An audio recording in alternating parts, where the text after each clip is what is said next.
This is Marketing Uncomplicated.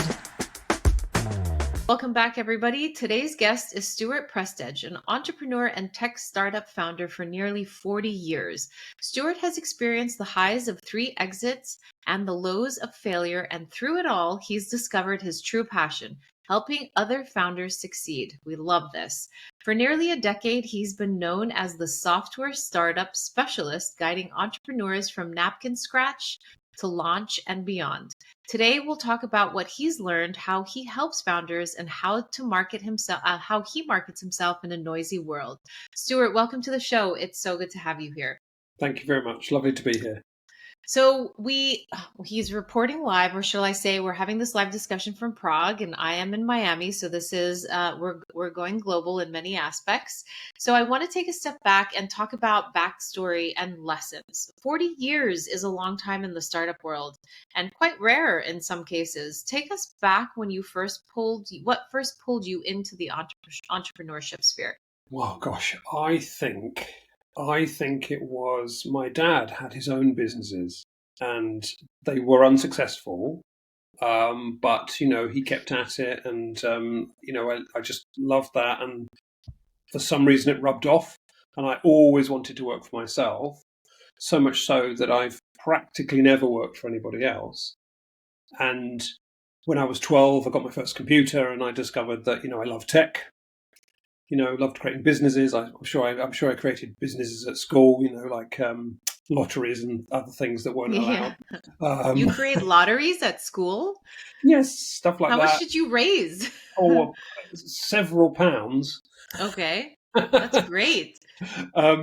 So things little sort of always scheming and have businesses, but then started my first proper startup in 1988, actually. Okay. So almost 40 years ago. Yeah. So yeah. That's really cool. I love the lottery one in school. You've had successes and failures, and I love that you do mention the failure aspect of things, because a lot of folks tend to celebrate the successes and not necessarily look at failures as an actual celebration and a learning lesson. But what I wanted to dig in is, what's the single hardest lesson that you learned from what failure has taught you? Oh my goodness me, put me on the spot. So the best lesson, failure is a natural part of trying things new, and don't be afraid to try things new. Obviously, you have to put food on the table and a roof over your head. You can't keep trying things that fail. Yes. But don't be afraid to try things that are new, because without that, we wouldn't have innovation. We wouldn't push the envelope. So it's just, don't be afraid of it. Don't be afraid of trying and not succeeding first time round. You can pivot, of course. If something fails, it doesn't mean throw it away and start again necessarily. You can adjust, whether it's the marketing or the product or whatever it is. Yeah, no, I like that. And you truly believe that you've taken a lot out of some of these failures. I mean, because you have small failures sometimes, you can have larger failures. And I love that you mentioned that your dad kept at it in terms of really, the perseverance aspect of things, because that's what entrepreneurship truly is. That's right. That's the biggest indicator of success, I think, that tenacity, the determination to keep going despite setbacks. Yeah, no, totally. So out of the 3 exits, congratulations, which one taught you the most about building companies that last? Okay, so taught me about building companies that last. That my middle one, because by that time I'd been around the block. This was 15 years ago. Mm-hmm. So the technology itself was, as well as being robust, it was flexible. So we built it in a flexible way to handle different situations. It was actually an Office suite, Microsoft Office compatible suite, ostensibly for iOS devices. So we had the first, and I say we, it was me and my business partner. And we had the first spreadsheet for the iPhone. We had the first Office suite for the iPhone and for the iPad. So we beat the competitors who'd been like on other devices like BlackBerry for years and years, and we were new and we were first. But we built it in a way that could be run on Android, for example, which is great because Google phoned us and said, "Please port this to Android. It's doing so well on Android was very new at the time. Yeah. It's doing so well on Android. Please port it to Android." And that was trivial because of the way that it was designed and done. And when we sold it, a big part of the requirement of the purchaser was to have it run on a server as well. So, and that was a very trivial thing to do. So the biggest learning there is that flexibility. I'm very hot on future proofing. Now, no one has a crystal ball, but if you give something enough thought, you can quite easily actually prepare for future situations that may arise. Obviously, I believe in being pragmatic, not moving fast. I don't like the term fail fast, but moving quickly and testing quickly and releasing quickly, but being pragmatic. So you can't spend forever making something like 100% flexible and 100% perfect. But you can't bury your head in the sand either. You've got to give it I believe you should give it some thought, and that tends to pay off.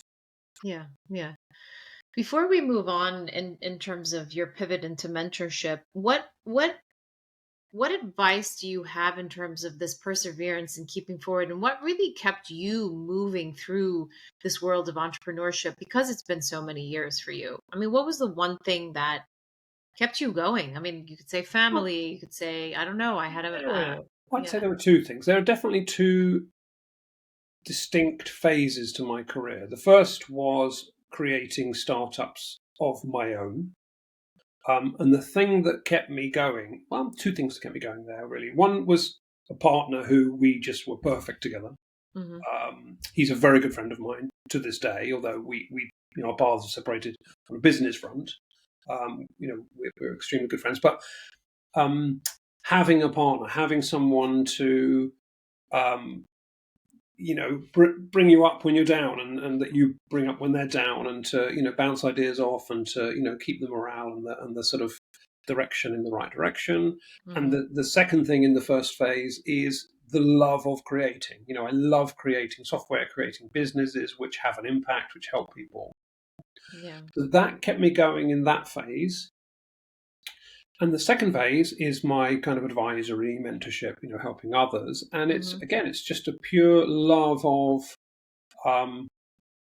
helping people and helping people to create businesses and make an impact. And of course, I'm doing this because I'm doing this in this way because I want to make as big an impact as possible. So I think I can make a bigger impact by helping others to make an impact. Yeah. But the second thing that keeps me going in this phase is surrounding myself with like-minded people. So I'm a member of, some communities that are other experts in their field who are the same mindset, the same values as me. We keep each other going and accountable and sane. Yes, so, absolutely. If you're completely on your own, I can imagine it being extremely difficult. And lots of my clients are solo. And I encourage them, first of all, they've come to me, and it's my part of my job is to help them keep going because they lose heart sometimes. It's a long, old, tough journey. But I also encourage them to join communities to have other people to help them. Yes, yes.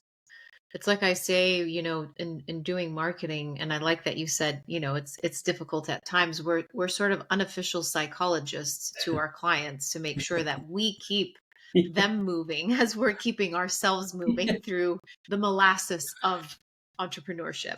Yeah. I had someone say to me the other day, this is like a therapy session. Yeah. Literally. Yeah. I had a client break down on a call on Zoom with me, she's like, I'm crazy. And I'm like, well, that's just it. Entrepreneurs are, and we have to be if we're stepping out, Well, this was a good transition into, your pivot into mentorship. At what point did you realize your passion and then, to shift really into building companies from helping other founders? It's hard to pinpoint. I kind of always liked helping people generally, and then informally I would help other people with their businesses, just at a sort of conceptual and strategic level, not executionally, but just thinking through ideas. I am a problem solver. I'm someone who takes complexity and crystallizes it out into a very structured way and sees the path, and so I help people with that. Help them get direction and clarity, kind of thing. So I've always done it, as much as I can remember. I've done it informally, but I don't know that I can pinpoint when I went all in on that front. So I sold, as I said, I sold my middle business. I forget, it's just 13 years ago, something like that. The office suite business, and did an earn out for a couple of years for the purchaser. So it was kind of after that, it was kind of like, okay, what's next? And started another business with my partner of 30 years that I mentioned, and I think I wasn't satisfied. I think there was something inside me that said, this is great. You're creating something great, but it's not enough. It's not enough. So I dipped my toe into advisory, sort of advising others, and then it kind of grew from there. I kind of realized that I love it, and love helping people, and it can make more of an impact. So it kind of grew. So then I, stepped away from that startup and just focused entirely on that advisory, and that sort of morphed into mentoring, coaching, some training, and then in a structured way now. I kind of I was getting lots of referrals. All my work was through referrals.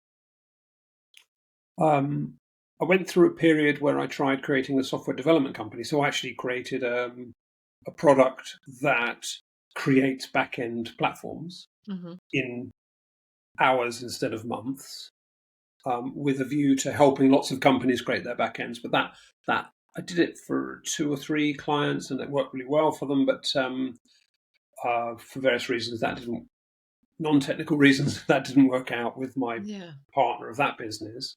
But that all along I was sort of advising, mentoring, and then I just kind of, got to where I am by evolution, I think. Yeah, no, I love that. And that tends to happen, right? I mean, it's you don't necessarily plan for it, but it's like you're building towards that unconsciously in a conscious way, so to speak. Yeah. You're still a founder, but what feels different about being a mentor versus a founder? I try to look at the big picture always, and I think, I don't know, when you're in it, when you're doing it yourself, you may or may not know this, but you kind of don't often swallow your own medicine and take your own advice. It's like the builder that has a half finished kitchen and never finishes it. So similar with doctors in the medical industry, we always say they're their worst patients. Careful, my wife's a doctor, and she's admiring you. But it's true. It's true. Yeah.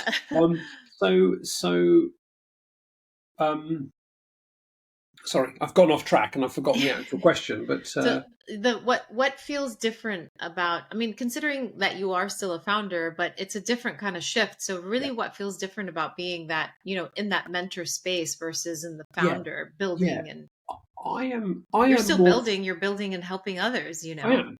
My business is evolving, and in many ways, and I'm getting more fulfillment.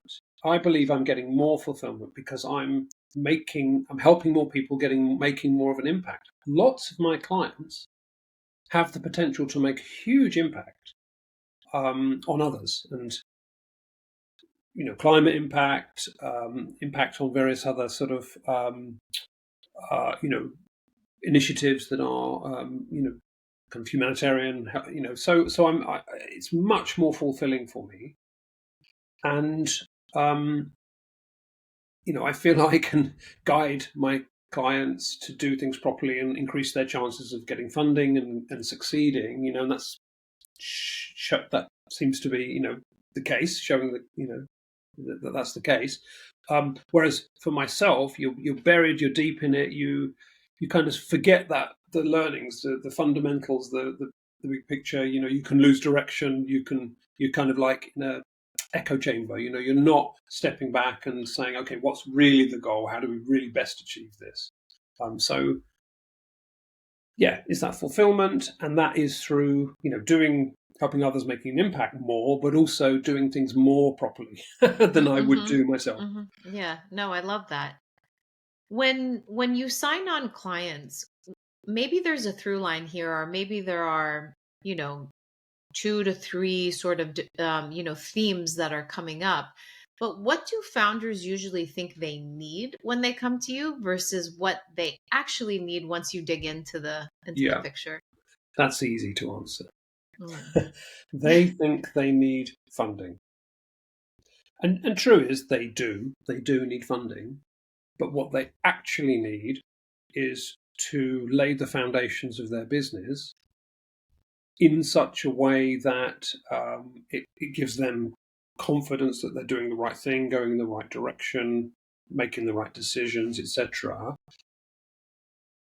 And so they can show the path to success, but as well as then giving investors that confidence that everything's done properly, and actually this is a real opportunity with where all the risks have been at least thought through, mitigated as much as possible, or there's a plan to mitigate all the risks.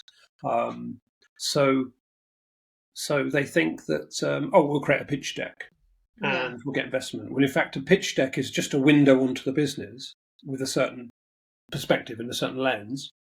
But that business has to have a solid foundation, for that Yeah. window to show everything. And that's not just to get investment. That's to have a solid business, a stable hmm business. hmm Do you have segments in terms of, so you have clients that come to you midway, the clients that come to you that are, obviously have been in business for X amount of years, and then you have the clients that maybe potentially come to you that just have an idea on the back of a napkin? 100%. There are three types of people that come to me. One is those with almost only an idea.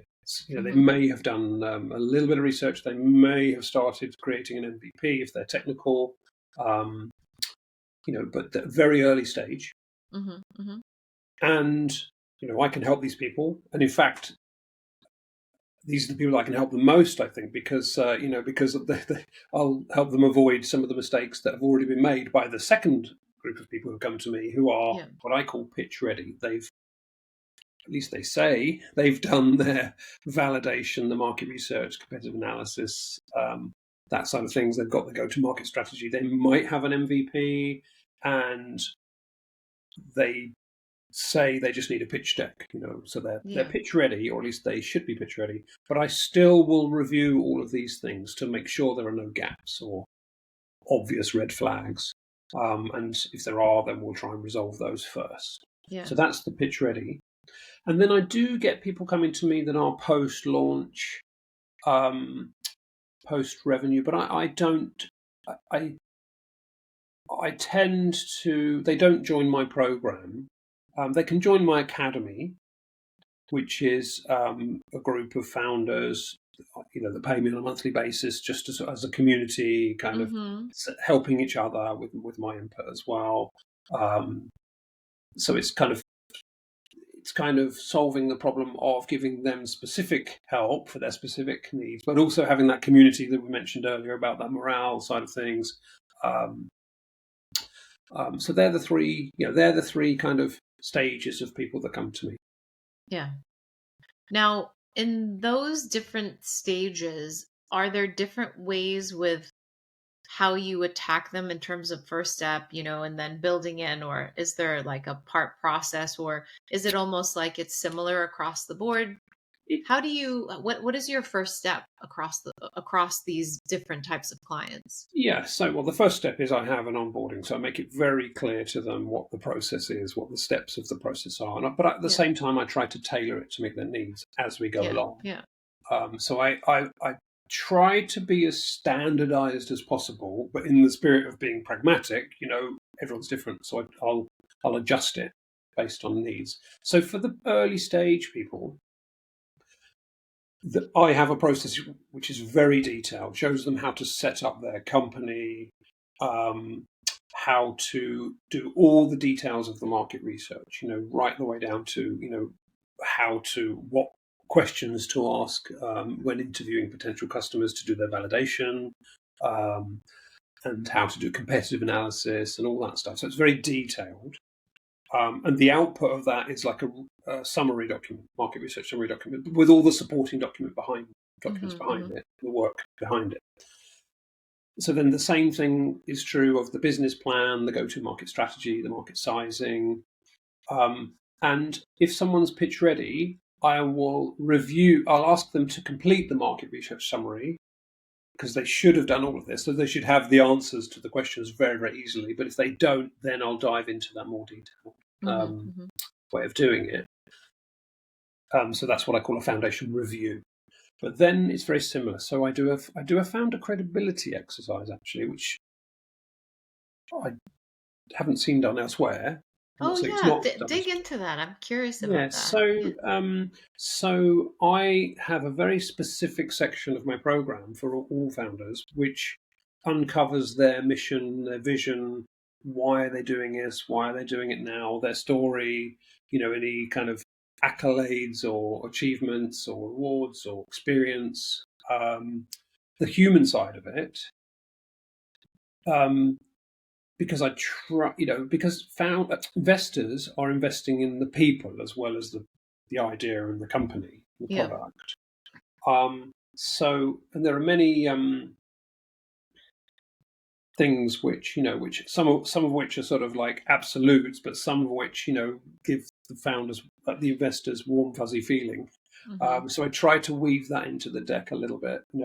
I specifically have like a mission vision slide in the deck, because investors care about what's the opportunity here, what are the risks, kind of thing. Some of which are the founder related, but also a lot of sort of angels, for example, care about making an impact as well. They want to focus on impactful investments, and it's well known that an investor that is mission driven is more likely to be, to have that tenacity we talked about, than one that's money driven, for example. And that mitigates the risk of founder burnout or founder sort of walking away. But that founder credibility exercise, just brings in the human element. But it's not just about the pitch deck; it's about bringing those things to front of mind, so that when founders are having conversations with investors, with clients, with partners, with other stakeholders, it's like they've another arrow in their quiver, something that they can draw upon because they've thought about it ahead of time, rather than kind of having to scramble. When asked these kind of questions. Yeah, that's very interesting. I like that founder credibility. Is it sort of like a like in the back of your mind, you have a process that you go through, in the sense of, if a founder is in this stage or that stage, it's like you break it up based on the stages of their business? Yeah, it's not in the back of my mind. It's written, it's documented. I have checklists for each point. I have kind of instructions that describe what is this, why is it, how do we do this. I've tried to. My goal, in the spirit of helping as many founders as possible, my goal is to bring on other people like myself to be mentors within the program, so that it can help more people. So I want to standardize the process, which makes it more efficient for onboarding the other experts, and also the quality is kept high. Yeah, no, that's great.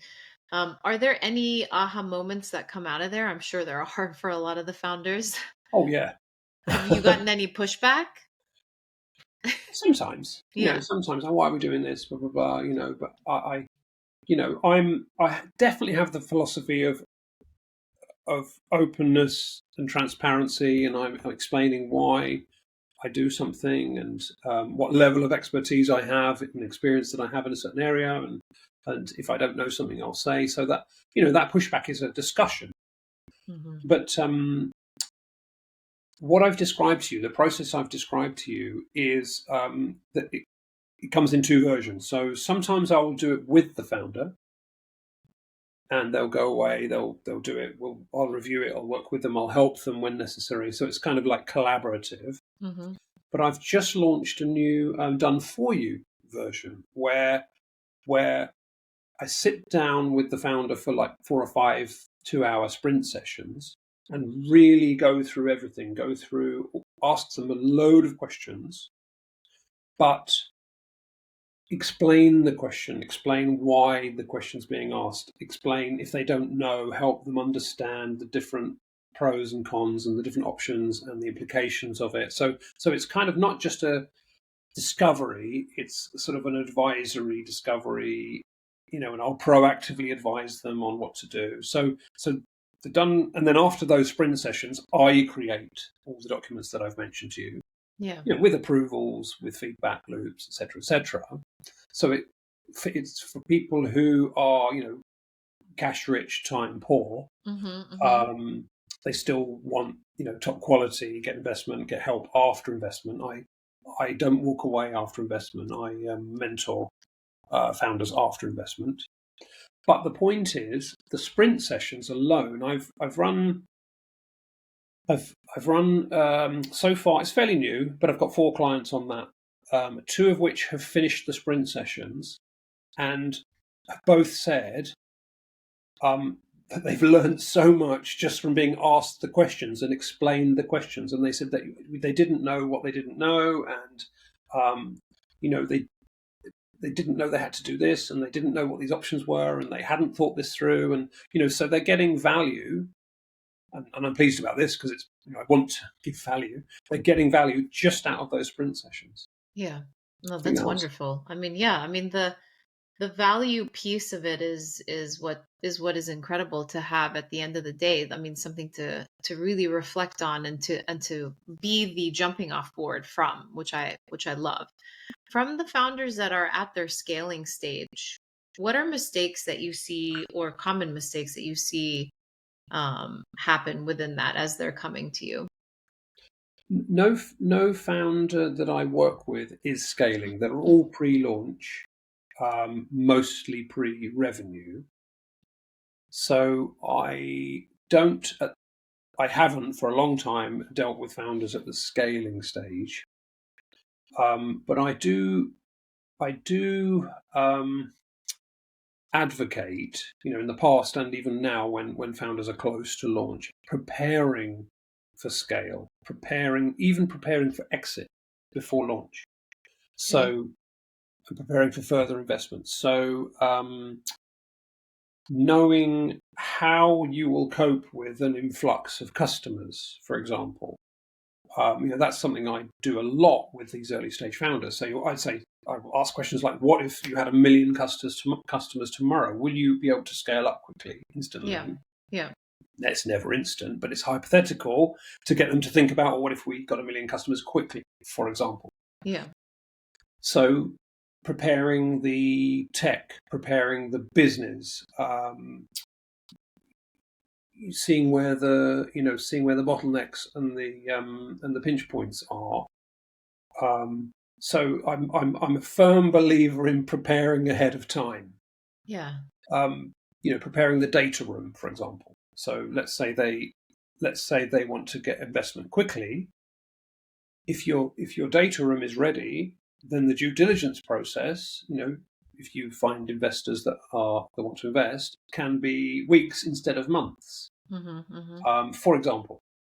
So yeah, I think that answers your question. But it's all about preparing, and it's a CEO's job really to de-risk the company. One of the big roles of their job is to de-risk the company. Sure. And that is what happens if we scale. What risks will there be? Yeah, no, totally. So do you then focus on, I mean, areas of focus, and maybe it's all of them. So product, fundraising, team building, execution. I'd just like to hear a little more about the areas of focus, and where do you find that most founders stumble within each one of these areas? It could be all, it could be dependent on where they are in the process of their business. So it's an open question, but would love Yeah. to hear about the areas of focus and where you're seeing a through line in terms of where most of them tend to stumble or need more help. So how to answer that? So I'm quite fortunate in that I am technical. I came, I got my first computer, I told you, when I was 12, and Yeah. I had it in bits, by the time I was 13, and knew everything about it, software, hardware, all that stuff. But I've also had lots of business experience. And Yeah. then the older I get, the more I realise that human side of things, the mindset and all that stuff is important. So I kind of, I'm very, excuse the pun, mindful of these things. Mm-hmm. So underneath your question is the fact that I can help in all these areas, which is good. Now, if there was an area specifically I can't help in, I will say I can't help in this, either Yes. because I'm unable to or because I'm not allowed to, like legal and tax and financial, for example. I'm not allowed Yeah. to. That's a whole different, Yeah. But for subset. example, marketing. I've got lots and lots of experience, with marketing, but I wouldn't call myself a marketing expert. Mm-hmm. Mm-hmm. Um, so, in answer to your question, founders need help in all sorts of areas, Aspects. Yeah. all sorts. Across these three pillars of tech, business, Yeah. and mindset, but also within those, just I can't think off the top of my head, but every single thing you can think of. And I try to be flexible. I try to, I don't know how many, but many, many, many times, I've had sessions with clients that are on my program about something that's completely off piece. Oh yeah, You I know, mean that happens because it's yeah, human. It's a yeah, and human. yeah, and I want to help them. I have to be mindful of being fair to all my clients. Yeah. Not blocking up all my diary. But a big one is getting a partner, Mm, co-founder. mm, I get that a lot. And I even proactively suggest it sometimes. And a couple of my clients have actually got partner, co-founder, because of my suggestion. And I'll explain to them why and everything. So that's a big one. But and also I'll even, not part of my program to to do a specification, technical specifications, requirements, things, but I will for my clients if they're sort of like, oh, I really don't know what I'm doing. I'm trying to choose a development provider or tell them what to do, and that is a huge problem in the industry. yeah. Non-technical founders speaking to development providers, and that interface, I see that as a huge problem. I feel like I can really, really help there. Part of that is to understand the requirements and communicate those. And So to build that's from an there. area that I Yeah. help a lot. Yeah. That's outside of the program. Yeah. That's great. I mean, that's the added value right there, right? I Yeah. guess so. Yeah. Yeah. You call yourself the software startup specialist. How did you land on this positioning? Um, One of the people in my community who is great. He's got like emotional intelligence off the chart. He said, "You should call yourself the software startup specialist," and I was like, Yeah. "Yep, I will steal that." Yeah. He said to me, so that's totally not my idea. I love it though. I mean, it's somebody within your ecosphere that has supported you to get to that point, 100%. So, Yeah, yeah. this is It's kind of like the giving back, like the full circle. this community I'm in is fabulous. Yeah. All we do is help each other, and it's the best, the best. Yeah, I love that. How do you market and brand yourself? I know you talked a lot about referral partnership and so on and so forth, and you've gotten a lot of referrals over the time, and you've really never had to market yourself. But how do you really dig into the crowded space and stand out from all of Yeah, that? yeah. So in the past, I relied totally on referrals. Now I don't. I would say Hmm. 90+% of the founders that come to me, and I say me, I have a team now and have a process, and they typically don't start by coming to me.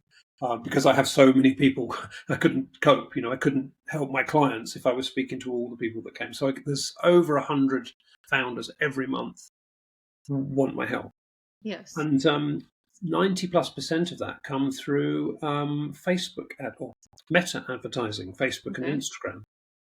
That's wonderful. It is. I should probably de-risk that, Yeah. but and I know exactly how.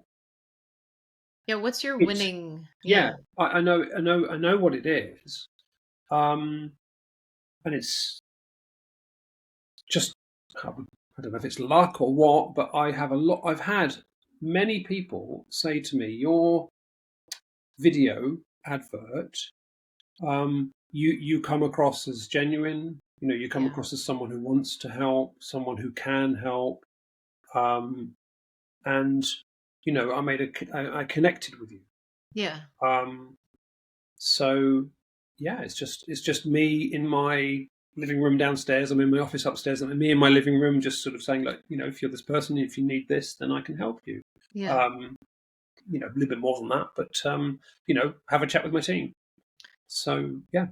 I love that because in marketing, video is king. I mean, you know enough to be dangerous to know that, they're actually getting an intro to you from behind the scenes versus clicking on a static ad to click Mm, on a landing page to mm, then mm, in hopes that you guys connect. So they're already having a sensation of having a connection and a trust and a bond with you even before they actually get on a call with you. So that's amazing.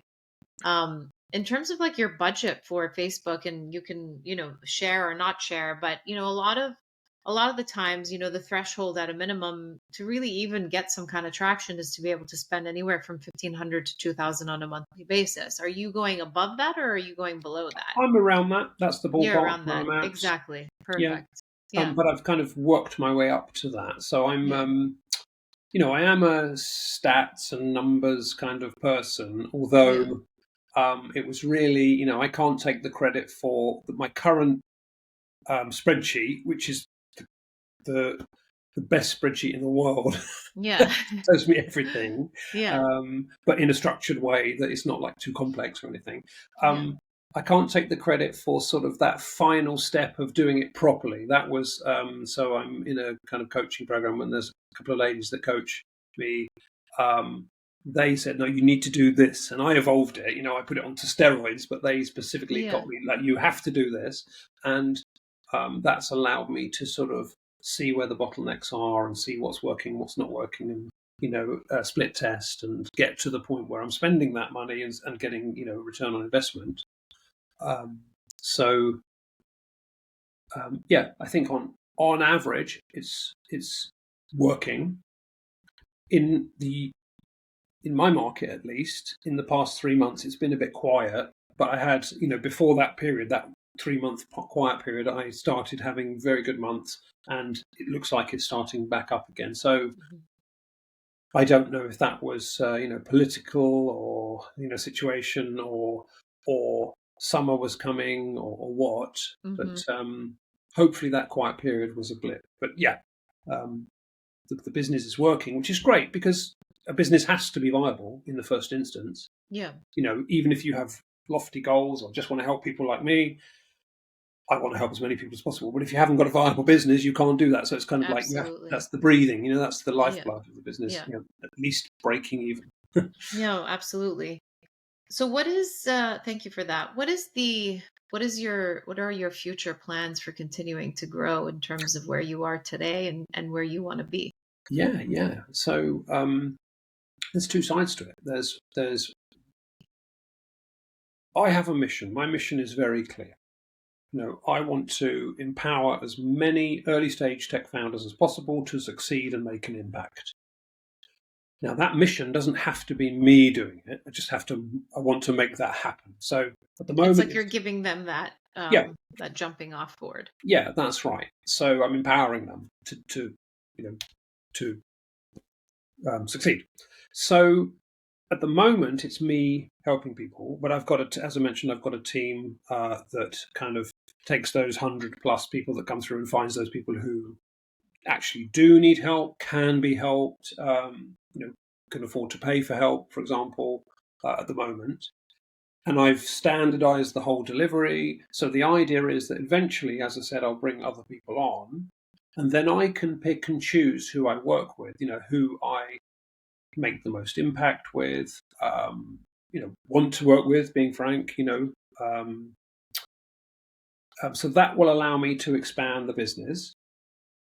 And then I am planning to spend more time kind of doing.